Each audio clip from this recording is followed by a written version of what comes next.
Waalaikumsalam warahmatullahi wabarakatuh. Terima kasih untuk semuanya Bapak Ibu yang telah hadir pada kesempatan kali ini. Menghadiri saya dalam memaparkan materi yang saya peroleh pada saat studi pendidikan calon guru penggerak.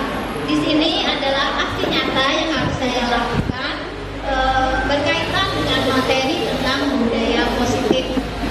Langsung saja saya akan menjelaskan perihal budaya positif yang saya peroleh pada saat pendidikan calon guru penggerak.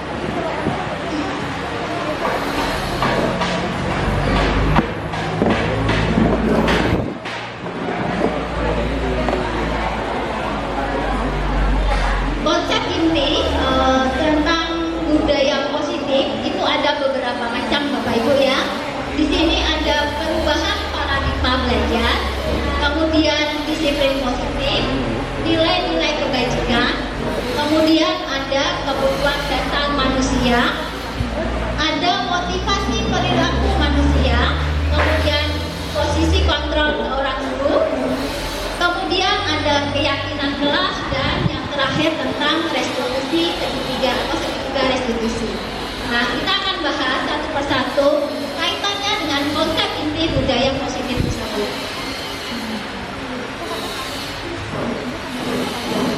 Pembelajaran dengan paradigma baru. Nah, maksud dari pernyataan ini adalah pembelajaran dengan paradigma baru itu merupakan pembelajaran yang dirancang berdasarkan prinsip diferensiasi, yaitu perubahan perbedaan yang ada pada yang peserta didik. Di sini ya, peserta didik belajar disesuaikan dengan kebutuhan mereka masing-masing berdasarkan tahap perkembangan sesuai psikologi modern untuk mewujudkan profil pelajar Pancasila. Nah, kita tahu dalam kurikulum mereka profil pelajar Pancasila adalah menjadi tujuan yang kita harapkan. Dalam profil pelajar Pancasila itu ada beberapa poin harapan yang kita inginkan. Seperti apa sih lulusan profil pelajar kita? Itu ada beriman dan bertakwa kepada Tuhan Yang Maha Esa dan berakhlak mulia, salah satunya. Kemudian yang kedua ada tentang kemandirian, kemudian ketiga benar kritis, ada kreatif, bergotong royong, serta berkebinekaan global. Nah, dari enam poin ini adalah profil yang harus kita terapkan agar peserta didik kita memang memiliki profil yang diharapkan oleh tujuan pendidikan pemerintahan kita. Seperti itu ya Bapak Ibu ya. Selanjutnya, perubahan paradigma tentang teori kontrol atau teori pilihan atau ilusi kontrol. Apa sih sebenarnya ilusi itu? Ada yang tahu Bapak Ibu tentang ilusi? Imajinasi. Nah, berimajinasi bisa mungkin kurang tepat ya Bapak ya. Ilusi itu adalah suatu kondisi di mana seseorang kondisi yang salah pada diri seseorang. Dalam artian di sini sebenarnya kondisi itu sebenarnya tidak tepat diterapkan. Makanya kita melihat sesuatu bayangan kita itu sebenarnya sebuah rumah atau apa, ternyata tidak ada sama sekali, itu adalah ilusi. Nah, ilusi di sini adalah dalam kita sebagai guru ada beberapa kondisi yang penerapannya salah, yaitu ilusi guru mengontrol murid. Dalam artian selama ini kita sebagai guru selalu bagaimana mengontrol caranya mengontrol murid untuk menegakkan kedisiplinan. Kemudian ada ilusi bahwa semua penguatan positif itu efektif dan bermanfaat. Ya, belum tentu semuanya itu bisa dilaksanakan. Ilusi yang selanjutnya adalah bahwa setiap kritik dan membuat orang merasa bersalah itu dapat mengeluarkan suatu karakter. Nah, tetap tanaman seperti itu.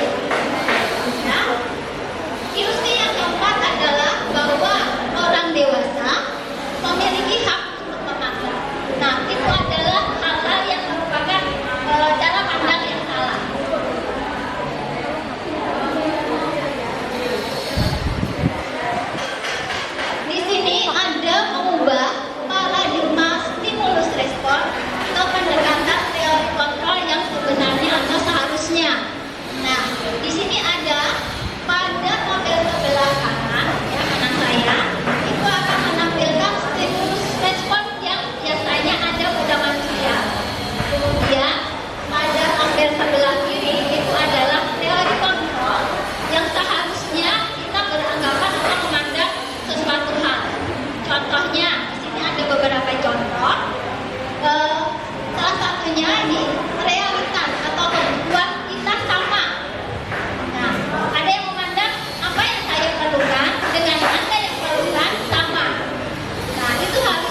gambaran yang berbeda, cara pandang yang berbeda.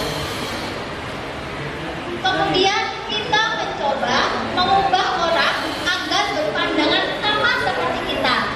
Nah, mulai diubah dengan kita berusaha memahami pandangan ya orang lain tentang dunia mereka. Jadi tidak dari sisi atau cara pandang kita, tapi kita menyelami sesuatu hal itu juga dari sisi orang lain. Kemudian ada juga perilaku buruk dilihat sebagai suatu kesalahan. Nah, teori kontrol yang benar adalah semua perilaku memiliki tujuan, apapun itu. Perilaku yang buruk itu memiliki tujuan, orang melakukan seperti itu. Sebaliknya, orang melakukan hal yang baik atau benar juga memiliki tujuan.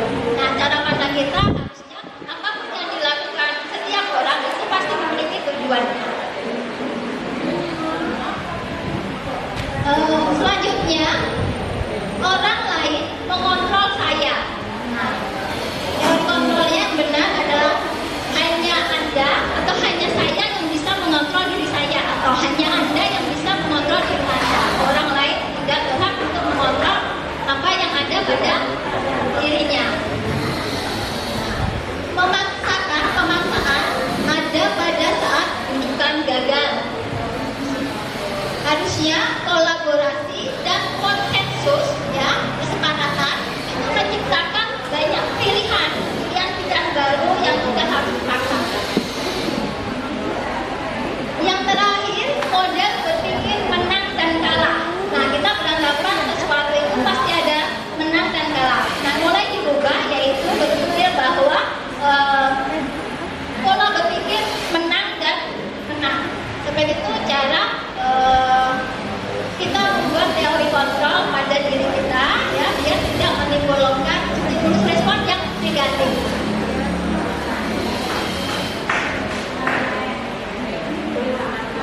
Kemudian kita akan apa itu budaya disiplin positif. Ya, dalam budaya kita makna disiplin itu biasanya dimaknai dengan sesuatu yang diperlakukan seseorang pada orang lain untuk mendapatkan kepatuhan. Dalam artian di sini kepatuhan itu biasanya cenderung dengan ketidaknyamanan. Ya, disiplin cenderung adalah peraturan. Nah, pada kali ini disiplin yang kita terapkan adalah disiplin positif. Apa itu disiplin positif? Disiplin positif merupakan salah satu penerapan disiplin yang bertujuan untuk menumbuhkan kesadaran diri serta memberdayakan murid tanpa adanya imbalan, penghargaan, ancaman maupun suatu hukuman. Itu yang harus mulai kita terapkan dalam kita mendidik seorang murid. Ya. Sebagai pendidik, tujuan kita adalah menciptakan murid yang memiliki disiplin diri sehingga mereka bisa berperilaku dengan mengacu pada nilai-nilai kebajikan. Nilai-nilai kebajikan yang secara universal atau diakui oleh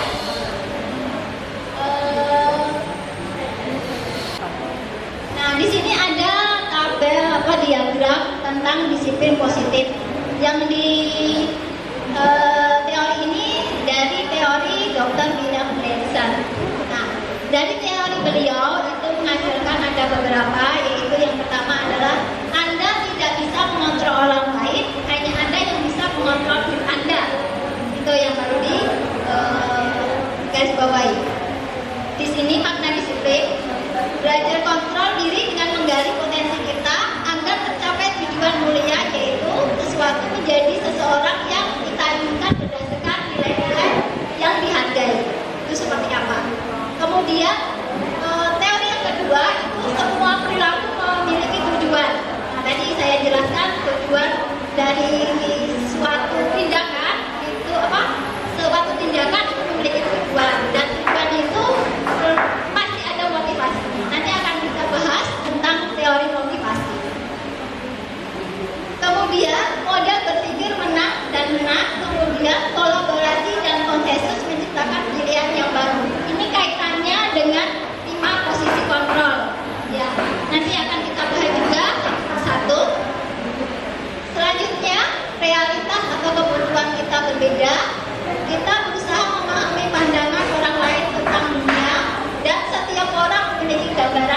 berbeda. Tersebut ya Pak, Bapak Ibu. Kemudian ini kaitannya dengan 5 kebutuhan dasar manusia.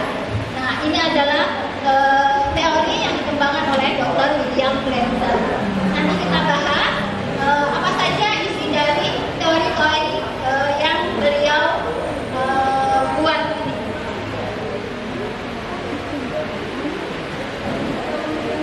Nah, kaitannya dengan nilai-nilai kebajikan di sini adalah yaitu nilai atau sifat-sifat positif manusia yang merupakan tujuan mulia yang ingin dicapai oleh setiap individu. Ya. Nilai-nilai tersebut bersifat universal, lintas bahasa, suku bangsa, budaya, ya, agama maupun semua latar belakang. Jadi sifatnya universal. Ada beberapa contoh nilai kebajikan yang sudah dipakai oleh institusi atau organisasi. Nah, kita kenal dalam dunia pendidikan saat ini yang kita kembangkan atau kita pakai adalah tentang profil pelajar Pancasila. Nilai kebajikan apa tadi yang kita inginkan dalam profil pelajar Pancasila? Yaitu tadi yang sudah saya jelaskan di depan, ada tentang beriman, bertakwa kepada Tuhan Yang Maha Esa dan berakal mulia, mandiri, kreatif, ya, inovatif, berkebinekaan global dan bergotong royong, itu salah satunya.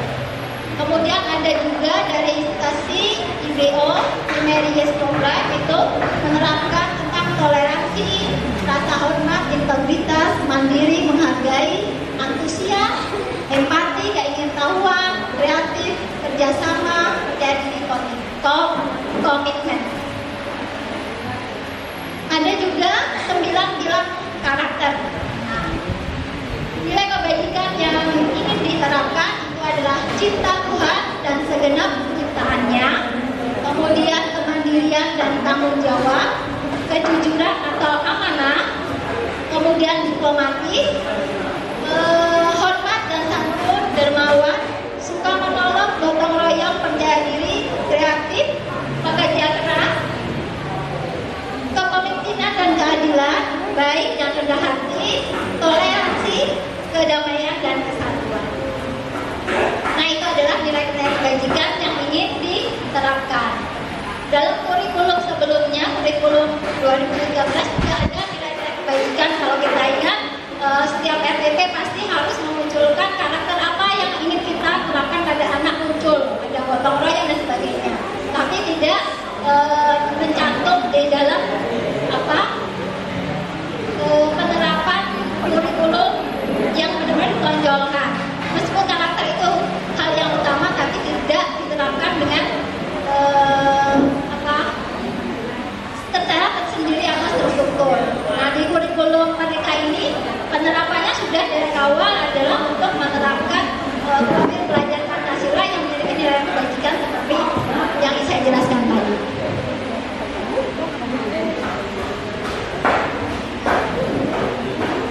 Selanjutnya kebutuhan dasar manusia, yaitu apa itu pasti Bapak Ibu semua tahu ya, kebutuhan dasar manusia itu adalah segala kebutuhan yang kita inginkan.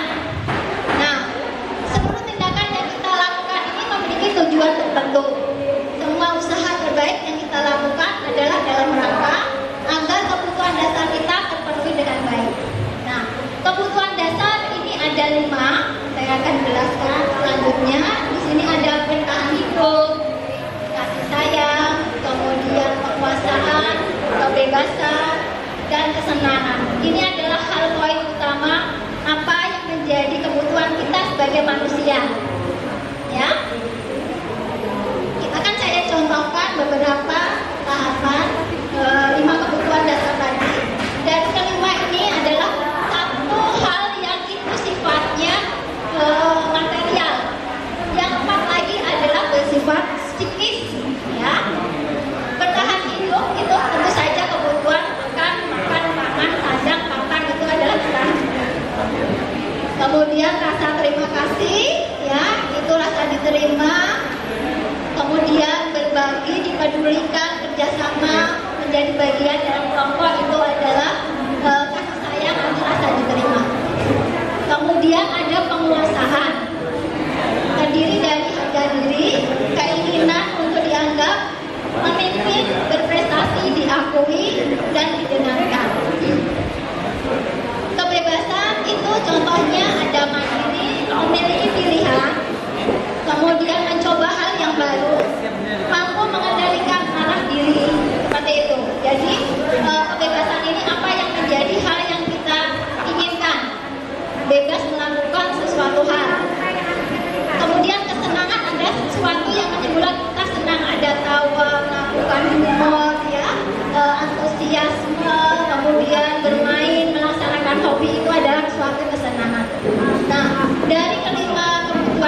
kemudian mungkin anak menjadi lebih memberontak di dalam kelas, ya.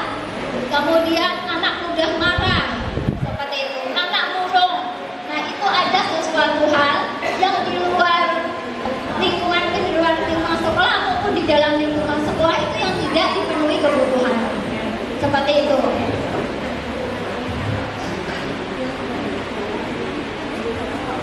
Sampai kalau ada yang tanyakan, Bapak Ibu bisa menanyakan ya. Kalau kurang jelas.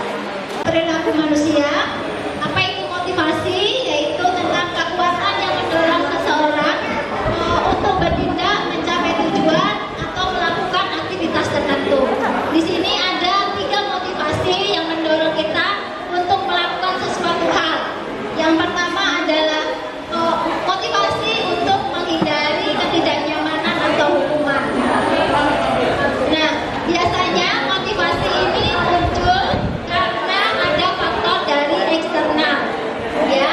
Contohnya ketika Bapak Ibu guru semuanya biasa datang terlambat, ketika Bapak Ibu datang tepat waktu untuk memenuhi sesuatu kehadiran, itu karena dia tidak ditegur oleh kepala sekolah ataupun tidak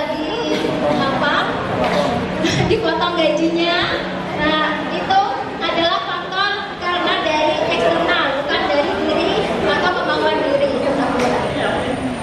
Kemudian yang kedua itu adalah motivasi untuk mendapatkan imbalan, hadiah, penghargaan dari orang lain atau institusi.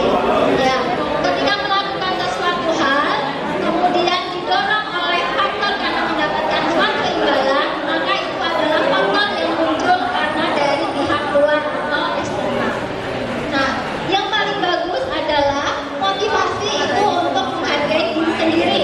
Ya, biasanya muncul pertanyaan seperti ini, saya akan menjadi orang seperti apa bila saya melakukannya. Nah, ini bukan dari faktor orang lain, tapi karena faktor dari diri sendiri mau melakukan sesuatu hal karena dari kemauan sendiri, seperti itu. Jadi inilah adalah motivasi yang memicu orang melakukan sesuatu. Nah, bagaimana dengan penerapan konsep penerapan disiplin yang kita lakukan selama ini? Ada beberapa macam penerapan disiplin, yaitu ada hukuman, kemudian penghargaan, konsekuensi, dan restitusi. Kita akan bahas satu persatu apa itu hukuman. Hukuman biasanya itu tidak terencana atau tiba-tiba. Kemudian biasanya murid tidak tahu apa yang terjadi atau tidak dilibatkan pada saat membuat suatu aturan. Bersifat satu arah dan biasanya berupa hukuman fisik atau psikis. Nah, nanti kita contohkan satu-satu. Kemudian penghargaan. Penghargaan ini biasanya tidak efektif, ya. Kenapa? Biasanya akan merusak suatu hubungan. Suatu anak yang selalu dikasih hadiah karena dia memiliki prestasi di kelasnya, mungkin dalam artian anak itu ranking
ini beberapa kasus Bapak Ibu Guru. Contoh kasus penerapan disiplin. Kasusnya adalah murid tidak mengerjakan tugas. Nah, biasanya kalau kita guru sebagai penghukum itu akan memberikan hukuman berupa mungkin menghukum seluruh anak push up 10 kali karena tidak mengerjakan tugas, atau guru akan marah sehingga murid menjadi takut. Itu adalah bentuk dari hukuman. Nah, kalau konsekuensi itu bentuknya adalah guru memberikan konsekuensi untuk mengerjakan waktu di jam istirahatnya. Jadi seperti ini, ketika anak tidak mengerjakan tugas, anak dipanggil, kemudian ditanya, kamu harus mengerjakan tugas, dan konsekuensinya tidak memakai jam istirahat, tapi jam istirahatnya dipakai untuk mengerjakan tugas tersebut. Kemudian contohnya juga guru tegas dan menghormati dan murid menghormati peraturan. Di sini aturannya apa, konsekuensinya apa, anak diminta untuk menerapkan peraturan tersebut. Dan tentu saja di sini posisi guru harus tegas kepada muridnya. Contoh untuk melakukan restitusi pada kasus ini bisa dilakukan dengan cara yang benar ya, jangan cara guru menanyakan keyakinan kelas yang dapat membantu untuk menyelesaikan kasus tersebut. Pada awal semester biasanya guru akan melakukan keyakinan kelas, hal-hal apa yang bisa atau keyakinan apa yang mereka buat yang mampu membantu mereka pada saat pembelajaran atau proses pembelajaran. Kemudian guru terbuka kepada murid, menghormati dirinya dan orang lain. Di sini siswa akan belajar menghormati dirinya sendiri dan berusaha untuk memecahkan permasalahannya sendiri.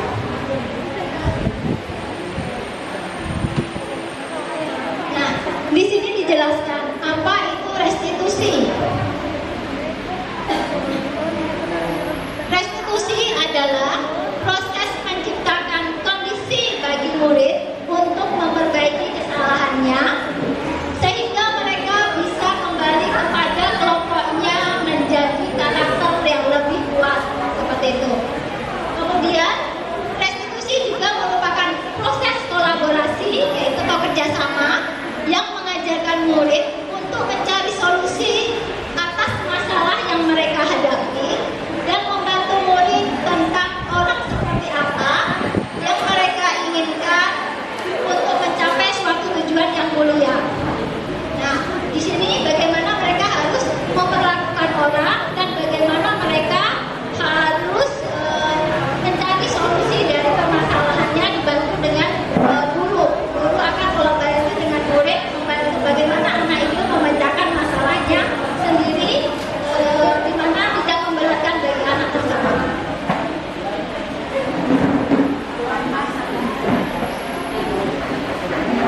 Ciri dari restitusi itu ada beberapa. Yang pertama, bukan untuk menebus kesalahan, namun untuk belajar dari kesalahan. Ini yang perlu dicamkan kepada kita sebagai guru, yaitu anak salah bukan berusaha kita bagaimana anak itu menebus kesalahannya, tapi bagaimana dia belajar dari kesalahan tersebut sehingga menjadi lebih baik. Yang kedua adalah memperbaiki hubungan. Yang ketiga, tawaran bukan suatu paksaan. Jadi anak maunya seperti apa untuk memperbaiki kesalahan. Tidak dipaksa, kamu harus seperti ini. Seperti itu bukan, deh. Kemudian restitusi menuntut untuk melihat ke dalam diri.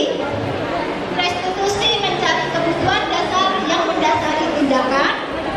Restitusi diri adalah cara yang paling baik.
ketika guru mengucapkan kalimat ini.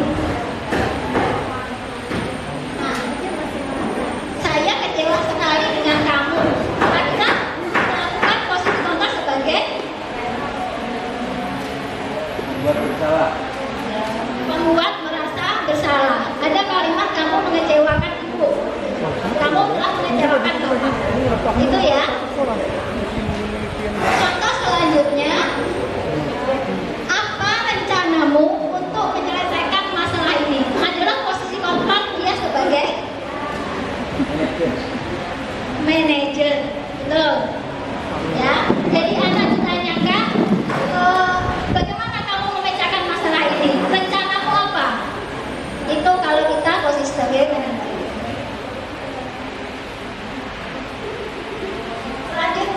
Selanjutnya, ya teman ya, ayolah kamu lakukan demi ibu ya.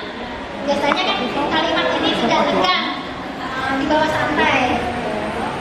Ini adalah biasanya tipe-tipe guru yang memiliki posisi kontra sebagai seorang mama. Dan yang terakhir, kamu tidak akan pernah mendapatkan nilai jika tidak mengerjakan tugas. Konsekuensi. Hukuman. Ada lagi? Kamu tidak akan pernah mendapatkan nilai jika tidak mengerjakan tugas. Kira-kira hukuman atau konsekuensi? Oke. Jadi konsekuensi ketika kamu tidak mengerjakan tugas, berarti kamu tidak akan pernah mendapatkan nilai. Itu adalah posisi kontrol sebagai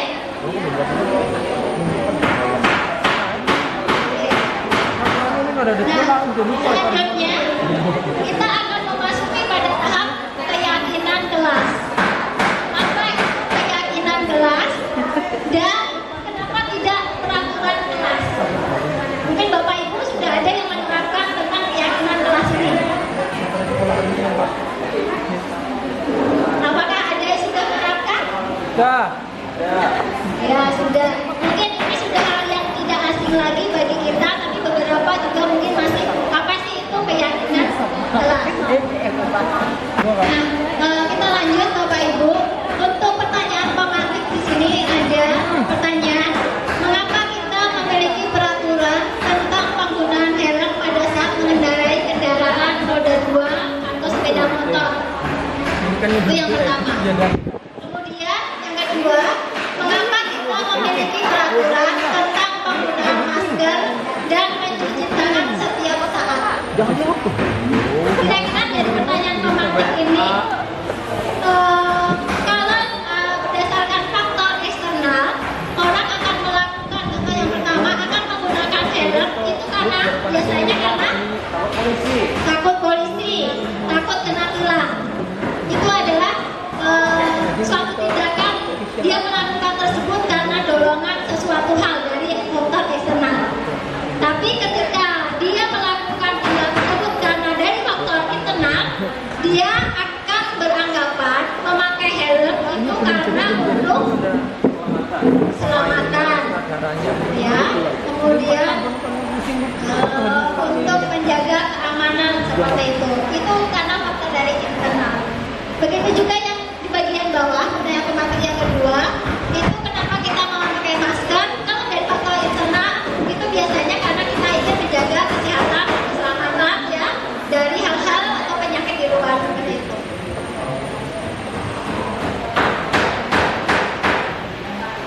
Nah, keyakinan kelas itu merupakan nilai kebajikan yang diyakini bersama oleh semua warga di dalam satu kelas tersebut.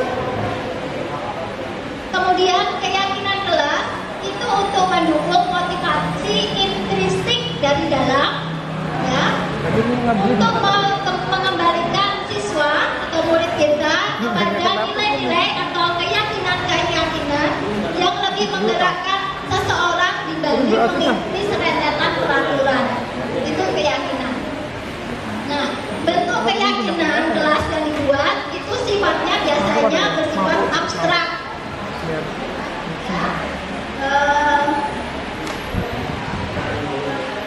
Merupakan abstrak itu merupakan satu gagasan utama. yang berupa pernyataan yang universal atau umum. Kemudian keyakinan kelas dibuat dalam bentuk pertanyaan yang positif. Kemudian sedikit saja, biasanya jangan terlalu banyak agar mudah diingat oleh peserta didik kita. Kemudian bentuk keyakinan kelas itu sesuai dengan kondisi kelas atau kondisi sekolah yang ada di tempat mereka berada. Kemudian semua warga kelas maupun warga sekolah itu sama-sama dilibatkan dalam pembuatan keyakinan kelas. Nah, di sini akan saya contohkan video yang saya lakukan pada saat melakukan keyakinan kelas pada pembelajaran semester ini. Nah, Bapak Ibu bisa menyaksikan video yang saya terapkan untuk membuat keyakinan kelas pada siswa kelas 12 Husana 1. Pembelajarannya adalah Bapak Ibu sebelum Ibu mulai pelajaran hari ini atau pelajaran selanjutnya, Ibu akan memulai terlebih dahulu apa sih impian kelas yang kalian harapkan di pembelajaran ini. Itu dulu. Impian kelas seperti apa yang kalian inginkan pada saat pembelajarannya? Damai, Damai. Terus ada sentosa, lagi? aman, Aman. makmur, Menyenangkan. Menyenangkan. Kemudian ada rezeki, ada lagi. tempat mereka. Jadi Ibu yakin kalian masing-masing punya impian kelas yang kalian inginkan agar proses pembelajaran yang kita berlangsungkan atau kita laksanakan nantinya bisa tercapai tujuannya. Benar nggak? Nah, untuk mencapai hal tersebut, Ibu menginginkan atau kita akan membuat suatu keyakinan kelas. Sudah pernah dengar apa itu keyakinan kelas? Belum. Belum. Nah, keyakinan kelas atau kalian sudah tahu apa itu peraturan? Tahu. Apa itu peraturan? Peraturan. Perintah. Perintah Tidak boleh dilanggar. yang tidak dapat dilanggar. Ya, aturan itu adalah sesuatu peraturan atau larangan, biasanya bukan larangan ya, yang harus ditaati dan itu biasanya dibuat oleh salah satu pihak saja. Seperti itu peraturan dari sekolah, berarti sekolah yang membuat peraturan seperti itu.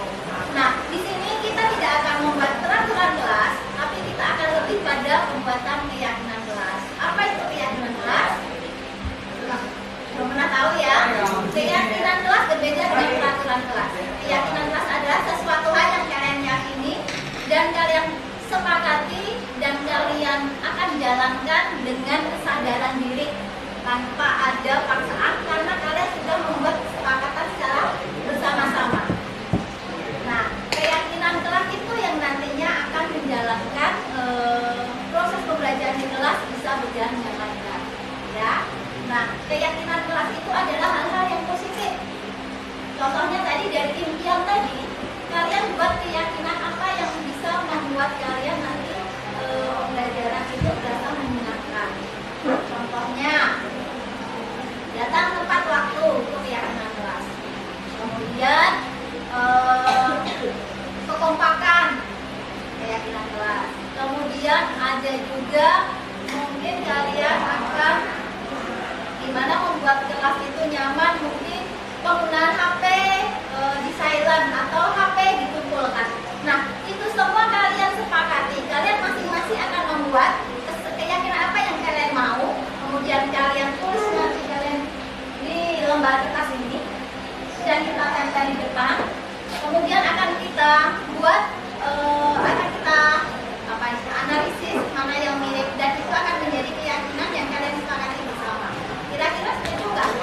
Kita punya, jadi kita punya keyakinan. Pada saat nanti kalian ada yang melanggar atau setiap kali kita berteman kita akan melihat keyakinan yang telah kalian bikin. Jadi pada saat pembelajaran akan selalu diingatkan kalau ternyata kalian ada kelalaian di situ. Mengingatkan bahwa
membantunya, ya seperti itu.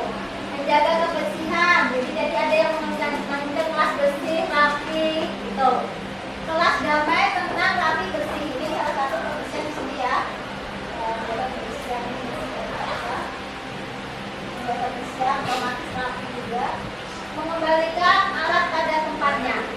Ketika ada yang meminjam alat, baik alat yang ada di ruangan ini ataupun alat yang pada ada teman kalian, berarti harus dikembalikan pada tempatnya atau pada tempat yang kalian pinjam tadi.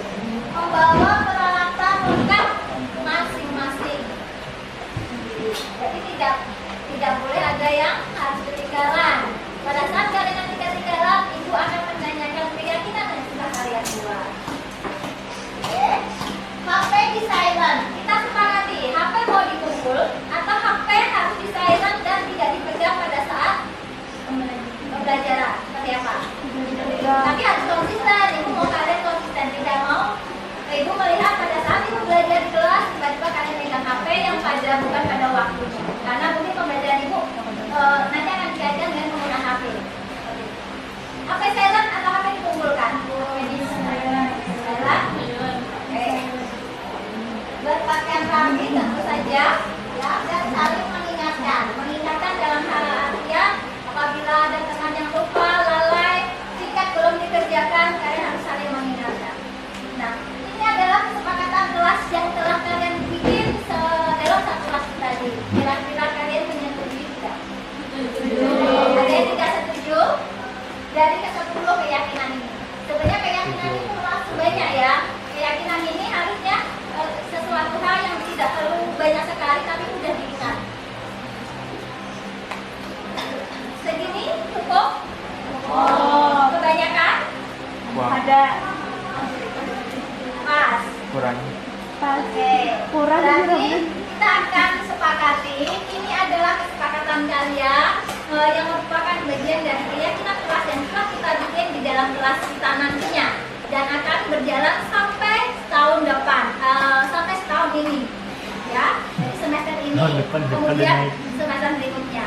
Pada saat proses nanti, bila ada perubahan, Bu, boleh nggak keyakinan kita ubah? Itu boleh. Dan kita evaluasi keyakinan seperti apa yang kita kehendaki agar proses pembelajaran itu benar-benar bisa berjalan dan kan merasa nyaman. Ya. Nah, dari keyakinan ini sudah oke, setuju ya. Nah, kita akan menandatangani masing-masing dan nanti ketua kelas akan menempelkan kita lebih banyak di ruangan ini. Akan menempel di sini keyakinan kelas itu nanti dan kalian tanda tangan. Oke, kita ada kesepakatan dong untuk pembelajaran. Ya. Ya. stempelnya ada weh. Stempelnya ada. Nggak perlu stempel, tanda tangan aja. Oke, kita akan tanda tangani sementara di sini. Nanti kita akan buat keyakinan kelasnya akan kita pindah di sini dan kita tempelkan. Oke, sudah setuju? Setuju. Ada yang keberatan? Ya. Berarti ibu akan melaksanakan dan menjalankan proses pembelajaran berdasarkan keyakinan. Oke, sekarang silakan kalian ke depan. 5 aja berdua.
Ya, selanjutnya adalah penerapan disiplin positif melalui segitiga restitusi.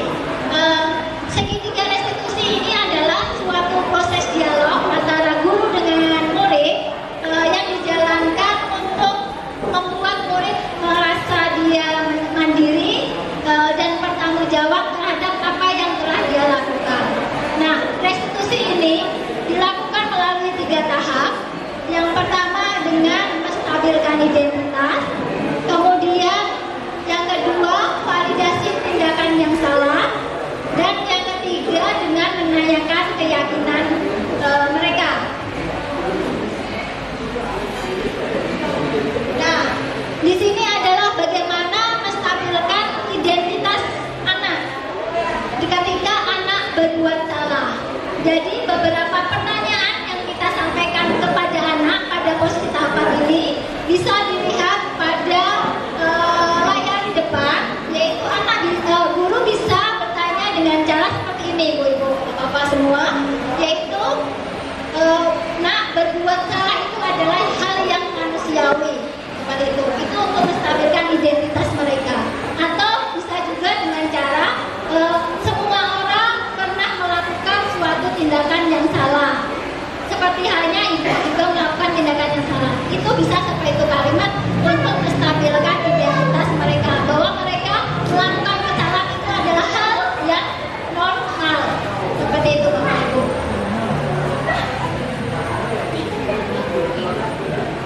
Kemudian validasi kebutuhan, yaitu untuk membantu murid mengenali basic need atau kebutuhan dasar mereka yang ingin dipenuhi ketika melakukan kesalahan. Ketika anak melakukan kesalahan, berarti anak tersebut ada sesuatu hal yang tidak terpenuhi. Nah, guru bisa melakukan suatu tindakan pertanyaan seperti contoh di sini ya. Kamu bisa saja melakukan hal yang lebih buruk, tapi kamu tidak akan melakukannya, kan? Kita bisa tanya seperti itu. Atau bisa juga kamu pasti punya alasan mengapa kamu melakukannya. Kita giring anak untuk melakukan validasi kebutuhan apa sih yang tidak terpenuhi ketika mereka melakukan tindakan tersebut atau kesalahan tersebut. Kemudian tahap yang terakhir adalah menanyakan keyakinan. Nah, di sini anak melihat kesalahannya, kemudian kita dihubungkan, kita membantu mereka menghubungkan dengan norma-norma sosial atau nilai-nilai yang mereka langgar, yang ada atau yang ada di sekitar mereka. Apa sih norma yang mereka langgar ketika melakukan kesalahan tersebut? Kemudian menanyakan keyakinannya seperti apa yang harusnya mereka lakukan.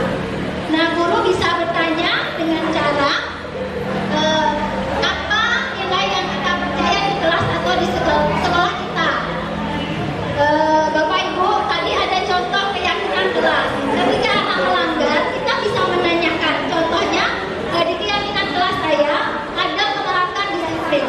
Ketika anak melanggar, ketika mereka masuk kelas terlambat, kita bisa menanyakan keyakinan kelas apa yang mereka langgar. Nah, dengan sendirinya mereka akan menjawab, ini Bu yang saya langgar. Kemudian kita lanjutkan dengan bertanya, apa cara atau solusi yang bisa kamu perbaiki atau kamu lakukan untuk memperbaiki kesalahan tersebut.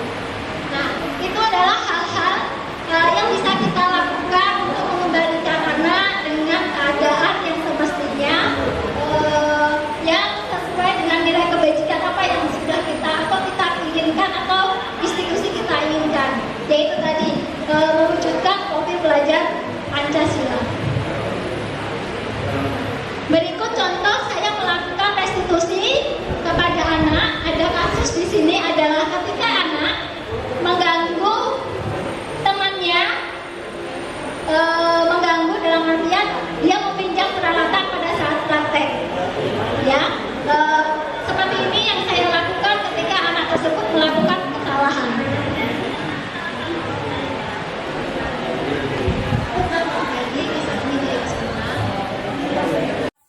Febi, bisa ke meja ibu sebentar? Iya Bu Elis. Silakan duduk. pada saat praktek tadi ibu lihat kamu ribut dengan si Abdah. Apa yang kalian ributkan? Tadi Feby ingin minjam skalanya Abdah, tapi Abdah tidak meminjamkannya, Bu. Kamu tahu kan hari ini hari Senin, sekarang mata pelajarannya ibu untuk mata pelajaran pembuatan pola. Dan hari ini kita akan praktek membuat pola kemeja seperti yang telah ibu sampaikan pada pertemuan sebelumnya, ya kan? Ya, Bu. Nah, terus kenapa sampai kamu meminjam peralatannya si Abdah? Karena Feby hari ini tidak membawa skala, Bu. Sekarang ibu tidak akan menyalahkan atau membenarkan tindakan kamu. Ya, setiap orang pernah melakukan kesalahan. Begitu juga dengan ibu. Nah, sobat kan, Feby jelaskan kenapa sampai Feby lupa membawa peralatan praktek untuk hari ini. Tadi pagi Feby bangun kesiangan, jadi tidak memperhatikan peralatan apa saja yang harus dibawa hari ini, Bu. Kemudian kenapa sampai kamu bangun kesiangan? Tadi malam asik main game sampai larut malam, Bu. Ibu tahu main game itu sangat mengasihkan, ya, menyenangkan. Tapi kamu harus tahu batasan-batasannya. Ya, jangan sampai itu merugikan diri kamu, bahkan bisa merugikan orang lain. Ya, Bu. Apa yang kamu lakukan itu tadi sudah mengganggu kenyamanan orang lain, ya kan? Harusnya teman kamu bisa belajar dengan nyaman, tapi terganggu aktivitasnya karena kamu pinjam peralatannya pada saat praktek. Oke, ibu di sini akan mengingatkan kembali kesepakatan kelas yang telah kita bikin pada awal semester dulu, ya, sudah kita sepakati bersama, kita tanda tangani bersama, bahkan sampai kita tempel di dinding kelas. Nah, ibu ingatkan kesepakatan kelas dulu apa? Ada kedisiplinan, ya, tanggung jawab, kemudian jujur, ya, membawa peralatan praktek sendiri, ya kan? Di situ ada sudah. Kemudian menjaga kebersihan dan lain sebagainya. Masih ingat? Masih ingat, Bu. Ya, oke, bagus nak. Kalau masih ingat, jadi nak, orang yang sukses itu tidak akan terlepas dari orang yang selalu bertanggung jawab terhadap dirinya sendiri, ya, jujur, kemudian disiplin, menghargai hak orang lain. Jangan sampai apa yang kita lakukan itu malah menyalahi atau mengganggu hak orang lain sehingga orang lain merasa dirugikan, ya, bahkan sampai membuat keributan di hidup. Ya, Bu, saya akan memperbaiki diri lagi untuk menghargai waktu sehingga tidak lupa apa yang menjadi kewajiban saya. Dan saya akan meminta maaf ke Abdah karena sudah mengganggu dia saat praktek tadi. Alhamdulillah, kalau kamu sadar, semoga ini bisa buat pelajaran kamu, ya, dan kedepannya kamu bisa menjadi lebih baik lagi. Ya, Bu, terima kasih, Bu. Ya, sama-sama. Silahkan kembali ke Fatma. Tahu kenapa ibu panggil? Tadi ibu lihat kamu terlambat masuk ke kelas ibu, ya? Ya, Bu. Kenapa tadi terlambat? Maaf, Bu, saya tadi di kantin. Kenapa sampai terlambat padahal kita tahu harusnya istirahat masuk jam 10. Tadi kamu masuk jam 10 lebih 10 menit, Bu. Oke, berarti terlambat selama 10 menit, Bu. Kira-kira salah nggak itu? Iya, Bu, salah. Melanggar aturan? Iya, Bu, melanggar. Oke, di sini ibu tidak akan mencari kesalahan kamu, ya. Setiap orang pasti pernah melakukan kesalahan. Nah, di sini nanti kita akan bersama-sama mencari solusi dan memperbaiki apa yang kesalahan yang telah dilakukan. Nah, sekarang ibu mau dengar. Tadi kamu di kantin kok bisa lama sekali sampai terlambat masuk ke kelas ibu, kenapa? Tadi pas jam istirahat, saya keluar kelas bertemu Sylvia anak usaha 3 dan kami ngobrol dulu, Bu.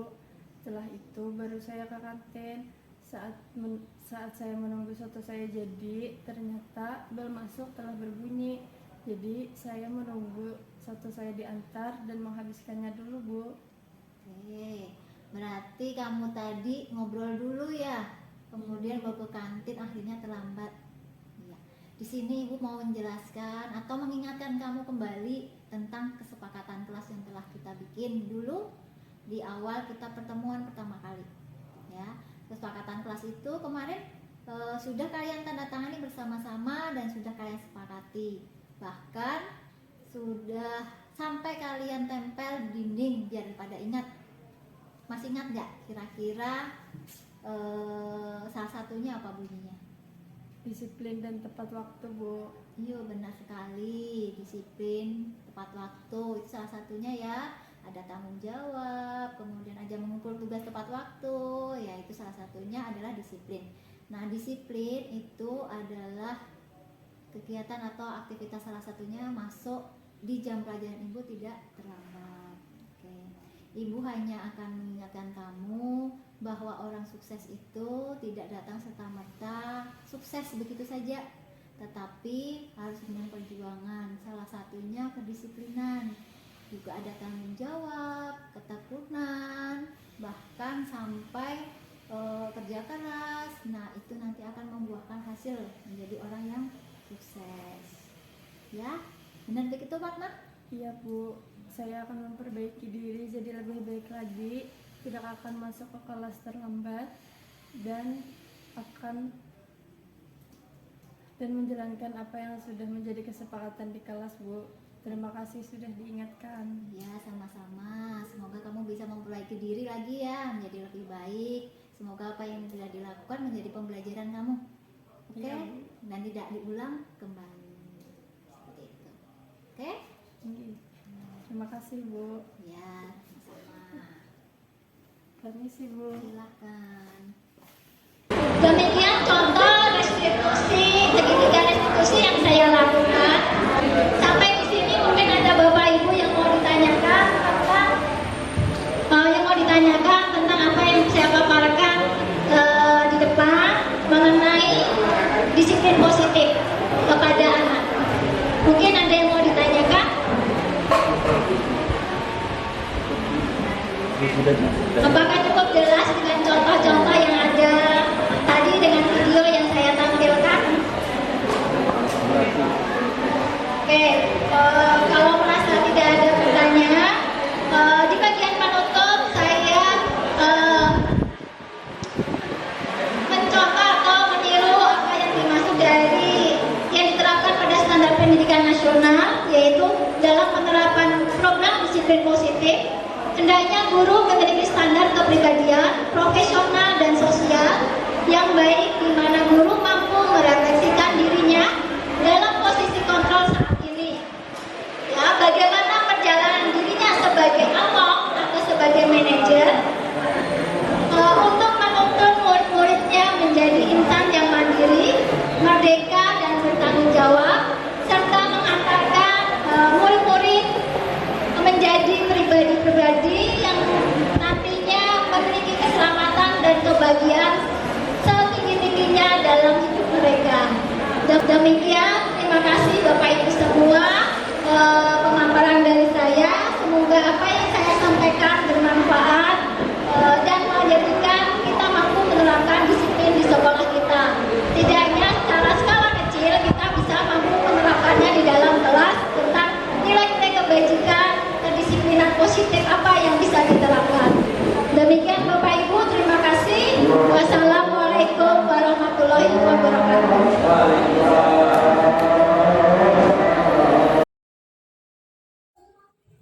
Assalamualaikum warahmatullahi wabarakatuh. Perkenalkan, nama saya Febiana Diva Salsabila dari kelas 11 Busana 2. Hari ini saya memperoleh pelajaran berharga dari Ibu Elis, yaitu saya harus menghargai orang lain dan harus bertanggung jawab dengan apa yang menjadi tugas saya. Nasihat dari Ibu Elis sangat bermanfaat buat saya dan saya akan berusaha untuk memperbaikinya. Terima kasih Bu Elis. Wassalamualaikum warahmatullahi wabarakatuh. Perkenalkan, nama saya Fatmawati dari kelas 12 Busana 3. Saya senang dan merasa nyaman diajak berdiskusi dengan Ibu Elis, terlebih tentang kesalahan-kesalahan yang telah saya lakukan. Ibu Elis tidak memarahi saya, tetapi memberikan penjelasan sehingga saya sadar dan tidak akan mengulanginya kembali. Semoga kedepannya saya akan menjadi lebih baik lagi, terutama dalam hal kedisiplinan.